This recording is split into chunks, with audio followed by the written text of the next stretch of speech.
பேக்கில் வீடியோ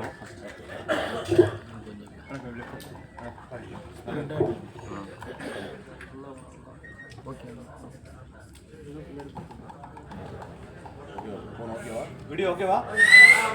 எல்லாருக்கும் வணக்கம். கேட்குறவங்க கேட்காதவங்க பேசிக்கிட்டு இருக்கவங்க எல்லாருக்கும் வணக்கம். மழை பயங்கரமாக வெளில பெய்யுது. ஸோ ரொம்ப பயந்துகிட்டே இருந்தோம் ப்ரெஸ் பீப்புள் எப்படி வரப்போகிறாங்க அப்படின்னு. நீங்கள் எல்லோரும் வரதை பார்த்தோன்னே மனசே நிறைஞ்சிருச்சு இந்த மேடை மாதிரி. ரொம்ப நன்றி. ஃபர்ஸ்ட் ஆஃப் ஆல் கொஞ்சம் பதட்டமாக இருக்குது. ஏன்னா இந்த மாதிரி மேடை நான் இதுவரையும் பேசினதில்லை. இயக்குனர் தயாரிப்பாளர் அப்படிங்கிற 2 பொறுப்பில் இருக்கிறதுனால நான் மட்டும் கொஞ்சம் நேரம் அதிகமாக பேசலான்னு சொன்னாங்க. பயந்துடாதீங்க, முடிச்சார். யாரும் பயப்பட வேணாம். டக் டக் டக்குன்னு பேசி முடிச்சிடறேன். டக் டக் இல்லை, பேசவே வேகமாக பேசிடுறேன். ஸோ ஃபஸ்ட்டு நான் நிறையா பேருக்கு நன்றி சொல்லிக்கிறேன்.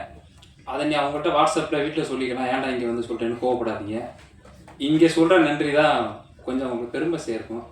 ஏன்னா ரத்தம் வர வரையும் கஷ்டப்பட்டுருக்காங்க. இங்கே எல்லாம் சிரிச்சுட்டு உட்காந்துருக்கோம். உள்ளுக்குள்ளே ரொம்ப வலி இருக்குது, அவ்வளோ கஷ்டங்கள் இருக்குது. இதெல்லாம் சினிமாக்காகன்னு சொல்லும் பொழுது அட வலிச்சா வலிக்கிட்டு விடுற, படம் நல்லா இருக்கட்டும். ஸோ ஃபர்ஸ்ட் ஆஃப் ஆல் அப்பா அம்மாவுக்கு நன்றி. என் ஊரை சுற்றிய எங்கள் படப்பிடிப்பை நடத்த அனுமதி கொடுத்த எல்லாருக்கும் மிகப்பெரிய நன்றி. என்னுடைய நண்பர்களுக்கு நன்றி. அந்த உழைப்பெல்லாம் எப்படி சொல்கிறதுனே எனக்கு தெரில. மிகப்பெரிய நன்றி. அடுத்து என்னுடைய நடிகர்கள். ஒரு மனைவி ஒரு கணவனை எப்படியெல்லாம் கொடுமைப்படுத்துவாங்களோ அந்த விட அதிகமாக கொடுமைப்படுத்தியிருக்கேன். 12 மணிக்கு தூங்கிட்டு இருப்பாங்க, ஃபோன் பண்ணி நாளைக்கு ஒரே ஒரு ஷூட்டுக்கு வந்துட்டு போங்க, என்ன அப்படின்னா திரும்பிட்டு போங்க அப்படிம்பேன். அதுக்கு நான் அங்கேயே திரும்பிட்டு போயிருப்பேன். ஸோ ஒரு பயம்தான். ஃபஸ்ட் டைம் படம் எடுக்கிறோம், யாரும் பார்த்துட்டு நல்லா இல்லைன்னு சொல்லிடக்கூடாது. ஸோ திரும்ப திரும்ப ஷூட் பண்ணலாம். நான் ஏன் இதை இங்கே ரிஜிஸ்டர் பண்ணுறேன் அப்படின்னா, சரி இப்படிலாம் ஷூட் பண்ணால் அந்த படம் எப்படி இருக்கும், ஸோ அதை நீங்கள் இமேஜின் பண்ணி பார்த்தா உங்களுக்கு படம் பார்க்க பிடிக்கும். ஸோ எல்லா நடிகர்களுக்கும் என்னுடைய மிகப்பெரிய நன்றிகளை நான் அந்த இடத்துல சொல்லிக்கிறேன். நடிக்கிறது சாதாரண விஷயம் இல்லை. எடுத்துகிட்டே இருக்கோம். காலைல 5 மணிக்கு ஆரம்பித்தோம், 6, 7, ஈவினிங் 6, 7, நைட்டு 11, 2, 3. எங்கள் அப்பா ஷூட்டிங் ஸ்பாட்டே இருப்பார். ஃபர்ஸ்ட் இப்படி இருந்தார், அப்புறம் மல்லாக்க கிடந்தார். எங்கடா எங்கள் அப்பா அப்படின்னா படுத்துட்டாரு அப்படின்னு. விடிய காலம் 9 மணிக்கு எழுந்தாரு. ஐயோ, அப்போ விவசாயம் பண்ணுறதோட சினிமா எடுக்கிறது பெரிய கஷ்டமாக இருக்குது. சினிமா எடுக்கிறதே எவ்வளோ கஷ்டமாக இருக்குன்னா 36 மணி நேரமாக நின்று நடிச்சுட்டே இருக்காங்க. அவங்களுக்கு எவ்வளோ கஷ்டமாக இருக்கும். விவசாயத்தை விட அதிக கஷ்டம் சினிமா எடுப்பதும் சினிமாவில் நடிப்பதும். ஸோ அவங்க எல்லாரையும் நான் ரொம்ப வணங்குறேன். எல்லாருக்கும் ரொம்ப நன்றி. அடுத்து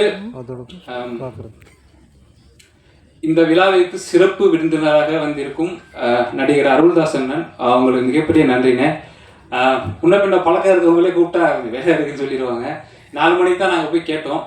படத்தையே நான் பார்க்கல, என்ன பேசுது அப்படின்னாங்க. இல்லை ட்ரைலர் பாட்டு போடுறோம், அதில் கண்டிப்பாக உங்களுக்கு கான்செப்ட் தெரிஞ்சிடும் அப்படின்னு சொன்னோம். அண்ணே ப்ரொஃபஷனலாக நல்லா எடுத்து சொன்னாங்க, மிக்க நன்றி. சம்பாரிச்சிட்டு வந்து பணத்தை போட்டதுக்கு திட்டுனீங்க, அதுக்கு ரொம்ப நன்றிண்ணே. ஏன்னா ஊரே திட்டிகிட்டு தான் இருக்குது, பழகிடுச்சு. எப்படியாவது ஜெயிச்சிடலான்னு ஒரு நம்பிக்கை தான். கண்டிப்பாக ஜெயிச்சிருவோம் சார். ஏன் நீ எப்படி ஜெயிப்ப, என்ன பண்ணுவ? நீ சினிமாவிலே இருந்ததே கிடையாது. நீ மவுஸ் பிடிச்சவன், நீ கேமரா பிடிக்கிற, நீ ஸ்கிரிப்ட் எழுதுற, நீ படம் எடுத்து என்னென்னமோ பண்ணுறவங்கலாம் தோத்துடுறாங்க, நீ எப்படி ஜெயிப்ப அப்படின்னு அடிக்கடி எங்கள் அப்பா என்கிட்ட கேட்பாரு. எங்கள் அம்மா அழுதுகிட்டே கேட்பாங்க, என் ஃப்ரெண்ட்ஸ் கேட்பாங்க.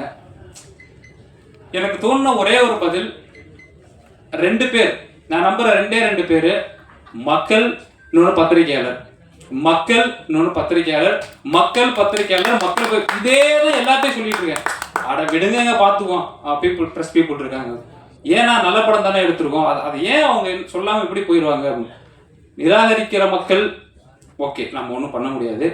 ஆனால் நல்ல படத்தை கண்டிப்பாக பத்திரிகையாளர்கள் நல்லபடியாக கொண்டு போய் சேர்ப்பீங்க அப்படிங்கிற 100% நம்பிக்கை இப்போ இருக்குது, எப்போவுமே இருக்கும். அதான் செஞ்சுக்கிட்டு இருக்கீங்க. நன்றி. நீங்கள் படம் பாருங்கள், உங்களுக்கு என்ன தோணுதோ என் படத்தை பற்றி எழுதுங்க. கண்டிப்பாக நீங்கள் நல்லா தான் எழுத முடியும், நல்லா எடுத்துருக்கோம். அடுத்ததாக சிறப்பு விருந்தினர் சத்யன் சரவணன் சாருக்கு நன்றி. படம் கான்செப்ட் பார்த்துட்டு நல்லா இருக்குன்னு சொன்னாங்க. அவங்களும் ஒரு படம் எடுக்குன்னு சொன்னோன்னே எனக்கு ரொம்ப பெருமையாக இருந்துச்சு. Okay, so here there is a stimulation for another people. They have to do what I did. So thanks sir. Next Balakrishnan sir. இவ்வளோ கைண்டாக ஒரு புது பர்சனை பார்த்து பேசுவாங்க, ஹெல்ப் பண்ணுவாங்க, வருவான்னு கண்டிப்பாக எதிர்பார்க்கல. ரொம்ப நன்றி சார். உங்கள் திருக்குறள் யூடியூப்பில் பார்த்தேன், அதை யாரும் மிஸ் பண்ணாதீங்க. ஒரு சின்ன ரிக்வஸ்ட்டு தான். ஏன் வயசு பையன் திருக்குறளை பார்த்து நல்லா இருக்குன்னு சொல்கிறேன்னா படம் எப்படி இருக்குன்னு பார்த்துக்கோங்க. அப்போ எனக்கு 80 கேட்காதீங்க, 34 வயசு தான். நல்ல படம். அடுத்து நடிகர்கள் நாகராஜன், பாரியன், கணேஷ், அசிஸ்டன்ட் டைரக்டர் ரமேஷன் ராகதேவன். இந்த அசிஸ்டன்ட் டைரக்டர் பாவம் என்னன்னு கேட்டால், நான் ஷூட் முடிச்சுட்டு கிளம்பி போயிடுவேன். அவங்க எல்லாரும் போனதுக்கப்புறம் தான் வீட்டுக்கு போகணும். அவங்க ஃபஸ்ட்டே வந்து எல்லாத்தையும் ரெடி பண்ணிடணும். அப்போ நான் 5 மணி நேரம் தூங்கினா அவங்களுக்கு 2 மணி நேரம் கழிச்சிருங்க, 3 மணி நேரம் தான். அது மிகப்பெரிய மிகப்பெரிய நன்றி. ரமேஷ் எங்கே இருக்காப்புல, ரமேஷன் ராகதேவன் உங்களுக்கு மிகப்பெரிய நன்றி. குணா, கணேஷ், மகதீர் 3 பேரும் கதை நாயர்கள், பாரியண்ணனும் கதை நாயர்கள். மிக்க நன்றி. குணா நல்ல நடிப்பு. குணா, கணேஷ் எல்லாம் நல்லா வருவீங்க. இந்த வருஷத்தோட லாஸ்ட் படம் உங்களுக்கு ரிலீஸ் ஆகிறது தான். இந்த வார்த்தையை நீங்கள் சொல்கிறது இதுதான் லாஸ்ட். அப்புறம் ரொம்ப பிஸியாகிருவீங்க. குணா இது மாதிரி சொல்கிறேன், சும்மா ஃபோன் அடிச்சுட்டு இருக்காங்க. குணா யாருக்கும் எனக்கு வேலை இருக்குது, நான் இங்கே படத்தில் நடிச்சிட்டு இருக்கேன், படத்தில் நடிச்சிட்டு இருக்கேன். அந்த அளவுக்கு நீங்கள் பிஸியாக வரணும். அதை நான் பார்த்து கோவப்படணும். நான் உங்களை வாழ்த்துறேன். ரொம்ப நன்றி குணா. அடுத்து சாய் சுந்தரை பற்றி நான் சொல்கிறேன். ஃபர்ஸ்ட் ஆஃப் ஆல் என்னுடைய நடிகர்கள், என்னுடைய இசையமைப்பாளர்களை பற்றி ஏன் இங்கே யாருக்காக நான் சொல்கிறேன் அப்படின்னா, மக்களுக்காக இல்லை.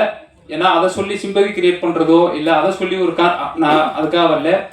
என்னுடைய நடிகர்களையும் இசையமைப்பாளரையும் என்னுடைய எடிட்டரையும் நான் இங்கே யாருக்கு அறிமுகப்படுத்துவேன் அப்படின்னா, தமிழ் சினிமாவில் திறமையான எடிட்டர்கள், திறமையான இசையமைப்பாளர்கள், திறமையான புதுமுக நடிகர்களை எந்த தயாரிப்பாளர்களாவது எந்த இயக்குனராவது தேடிக்கொண்டிருந்தீர்கள் என்றால் இந்த மேடையை பாருங்கள்.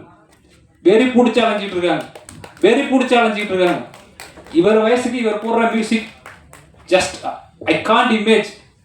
நான் அப்படியே சாய் இவ்வளோ திறமை எப்படி உங்களுக்குள்ள 3 சாங் கேட்டிருப்பீங்க நினைக்கிறேன். 3 வேரியேஷன்.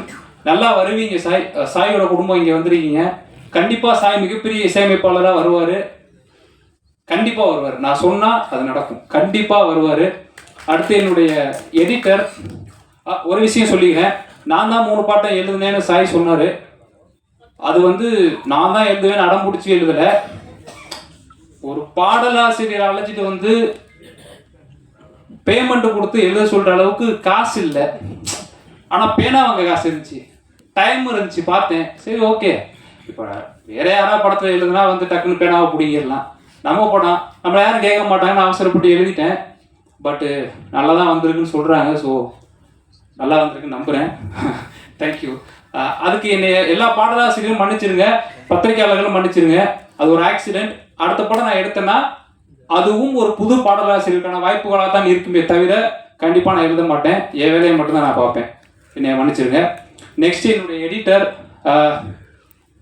இப்படி ஒரு எடிட்டர் எல்லாரிடமும் இருக்க வேண்டும். ஏன் சொல்கிறேன்னா, நல்ல நண்பர்கள் யார் அப்படின்னா கூடவே இருந்துட்டு நிறையா குறை சொல்லுவாங்க இல்லையா, இதை பண்ணாத அதை பண்ணாத, நிறையா சண்டை போடுவாங்க. அவங்க தான் நல்ல நண்பர்கள் நான் நினைக்கிறேன். நம்ம அது தப்பாக இருந்தாலும் நம்மளை கேட்கணும் இல்லையா, அந்த மாதிரி இவர் நம்ம டைரக்டர் நமக்கு சான்ஸ் கொடுத்துருக்காரு. ஸோ அவர் சொல்கிறதெல்லாம் செஞ்சுட்டு போயிடும்னு செய்யவே மாட்டார். ப்ரெஷர் ஆகி மாத்திரை போகிறாலும் கொண்டு போயிடுவார். அது வேண்டாம் சார் எடுத்துருங்க, இது வேணாம் எடுத்துருங்க, அது வேணாம் எடுத்துருங்க அப்படின்னு. ஃபைனலாக படத்தை பார்க்கும் பொழுது ஒரு 3 மணி நேரம் 10 நிமிஷம் இருந்த படம் சார். மக்கள் பாவம் சார், அவங்க படம் பார்க்குறவங்க தொய்வாகாதீங்க. இப்போ இங்கே பார்த்தா சில பேர் தொய்வாயிட்டாங்க. இந்த அண்ணன் ரீல்ஸ் பார்த்து இன்ஸ்டாகிராம் பார்த்துக்கிட்டு இருக்காரு, இந்த அண்ணன் ஒருத்தர் தூங்கிட்டாரு, அண்ணன் வீட்டுக்கு ஃபோன் அடிச்சாரு, இவருமா பேசிக்கிட்டே இருக்காங்க, நீ வேறு நொசுங்காம. ஸோ அதெல்லாம் காதில் விழுகுது. நான் இப்போ தான் நினைக்கிறேன், ஆத்தாடி 5 நிமிஷம் பேசுறதுக்கே எல்லாம் இவ்வளோ அப்படியே வெளில போயிடுறாங்களே. நம்ம பாட்டை 3 மணி நேரம் படத்தை எடுத்து வச்சுருந்தா இன்டர்வலுக்கு அப்புறம் யாருமே இருக்க மாட்டாங்க, பாப்கார்ன் கூட. So I very afraid. So that's why now I am very happy because the film will be make interesting you. அந்த 1 மணி நேரம் 53 நிமிஷம் கண்டிப்பாக நீங்கள் என்ஜாய் பண்ணலான்னு இவ்வளோ வீடியோ ரெக்கார்டுக்கு முன்னாடி தான் சொல்கிறேன். அப்படின்னா நீங்கள் என்ஜாய் பண்ணலான்னு அர்த்தம். இது சத்தியம். படம் அப்படி வந்திருக்கு. Thank you sir. சீக்கிரம் முடிச்சிடுறேன். நன்றி, முடிச்சிட்டேன். ஒரு சில விஷயங்கள் சொல்லணும்னு ஆசைப்பட்றேன். இப்போ இவ்வளோ சொன்னதெல்லாம் விஷயம் இல்லைமான்னு கேட்காதீங்க, வேறு வழி இல்லை. ஆடியோ லான்ச்சுன்னு வந்தாச்சு. நான் பேச நினச்சதை பேசிடுறேன். தவறாக இருந்தாலும் எடுத்துக்கோங்க, தப்பாக இருந்தாலும் எடுத்துக்கோங்க. ஸோ ஃபஸ்ட்டு சினிமாவை வளர விடுவோம். ஒரே ஒரு விஷயத்தை மட்டும் சுட்டி காட்டி நான் அந்த இடத்துல பேசிக்கிறேன். இது ஆதங்கமா கோவமானு எனக்கு தெரியாது. இதை எத்தனை சினிமா பீப்புள் பார்ப்பீங்கன்னு எனக்கு தெரியாது. என்ன உங்களுக்குலாம் தெரியவே தெரியாது, எதுவுமே தெரியாது. ஆனால் ஒரே ஒரு விஷயம் மட்டும் இந்த இடத்துல சொல்ல விருப்பப்படுறேன். கடைசியாக நீயா நான் பார்த்தேன். சினிமா விமர்சகர்கள் ஒரு பக்கம் இருந்தாங்க, சினிமா எடுக்கிறவங்க ஒரு பக்கம் இருந்தாங்க. நல்லா கலகலப்பான ஒரு நீயா நானா. அங்கே பேசின எல்லா விஷயங்களையும் நான் 100% நான் ஏற்றுக்கிறேன். ஒரு விஷயம் எனக்கு பதில் சொல்லணும்னு தோணுச்சு. நான் சொன்னேன் எங்கள் வீட்டில், அங்கே சொல்லி என்ன பண்ணுறது, யாருக்காகலையும் விழுகாது, அவன் இங்கே சொல்லினா எப்படி எல்லாரும் கேட்டுருவீங்க அப்படின்னு. என்னன்னா, விமர்சனம் பண்ணுறவங்க சொல்கிற வார்த்தை, அவங்களும் தொழில் தானே பண்ணுறாங்க, நாங்கள் விமர்சனம் பண்ணுறோம், அப்போ அது பிஸ்னஸ்னா நீங்கள் படம் எடுக்கிறது பிஸ்னஸ் தானே. அதுக்கு Gopinath sir, S it's also business and this is also business. Every thing is business, I know that. எல்லாமே பிஸ்னஸ் தான், பணம் சம்பாதிக்க எல்லாமே பிஸ்னஸ்ன்னு சொல்லிட்டா இங்கே மாரல் கெட்டு போயிடும். There is a moral and ethics for every thing. Cinema தயாரிப்பாளர்கள் அது பிஸ்னஸ் என்றால், சினிமா தயாரிப்பாளர்கள் படம் எடுப்பதை 1 மாதம் நிறுத்திட்டாங்கன்னா பல குடும்பங்கள் ரோட்டில் நிற்கும். விமர்சனம் பண்ணுறவங்க ஒரு நாள் விமர்சனம் பண்ணாமல் இருந்து பாருங்கள், ஒன்றுமே ஆகாது. அடுத்த படம் வரும் பண்ணலாம். 2 பிஸ்னஸ் ஒன்றும் கிடையாதுங்க. ஸோ அந்த கருத்தை நான் இங்கே சொல்லணும்னு நினச்சேன். சினிமாவை வாழ விடுவோம், சினிமாவை வளர விடுவோம். ஒரு புது பட ஒரு சின்ன ஒரு சின்ன டீம் நாங்கள் படம் எடுத்துருக்கோம். இந்த படம் உங்களை என்ன பண்ணும் நான் சொல்லிடுறேன். இந்த படம் உங்களை என்ன பண்ணும், கண்டிப்பாக யோசிக்க வைக்கும். எப்படின்னு கேட்டால், உங்களுடைய அன்றாட வாழ்வில் நீங்கள் டெய்லி என்ன பிரச்சனையை சந்திக்கிறீங்க, ஒருத்தர் காலையில் எழுந்துச்சு 1 hour ஆஃபீஸ் போகிறதுக்குள்ளே நீங்கள் என்ன பண்ணுறீங்களோ அதோட டச்சிங் இருக்கும், நீங்கள் ஃபீல் பண்ணுவீங்க. அதில் நீங்கள் என்ன பண்ணணும் அப்படின்னு நீங்கள் தவறுதலான எண்ணங்களுக்கு போனீங்க அப்படின்னா, ஏன் நம்ம இப்படி பண்ணக்கூடாதுங்கிற பதில் இந்த படத்தில் இருக்குது. அன்றாட வாழ்க்கையில் நீங்கள் சந்திக்கிற தடைகளை எவ்வாறு நீங்கள் உடைக்க வேண்டும் அப்படிங்கிறது இந்த படத்தில் இருக்குது. அதனால தான் இதுக்கு தடை அதை உடைங்கிற பேர் வச்சுருக்கோம். கண்டிப்பாக மக்கள் எல்லாரும் இந்த படத்தை அக்டோபர் 31 தியேட்டரில் வந்து பாருங்கள். பத்திரிகையாளர்கள் கண்டிப்பாக படம் பார்த்துட்டு படத்தை பற்றி எழுதுங்க. ரிவ்யூவர்ஸ் கண்டிப்பாக படம் பாருங்கள். எல்லாருமே வந்து படம் பாருங்கள். நன்றி. யாருக்கா நன்றி சொல்ல மறந்துருந்தா என்னை மன்னிச்சிருங்க, அதுக்கு நன்றி. வணக்கம், தேங்க்யூ. எல்லாருக்கும் வணக்கம். நான் தான் மனஸ்வி. ஃப்ளாஷ் டிவிக்கு லைக் பண்ணுங்கள், ஷேர் பண்ணுங்கள், சப்ஸ்கிரைப் பண்ணுங்கள், கமெண்ட் பண்ணுங்கள். மறக்காமல் அந்த பெல் ஐக்கானையும் கிளிக் பண்ணிடுங்க. அப்போ தான் உங்களுக்கு நோட்டிஃபிகேஷன்ஸ்லாம் வரும். Thank you all. Bye bye.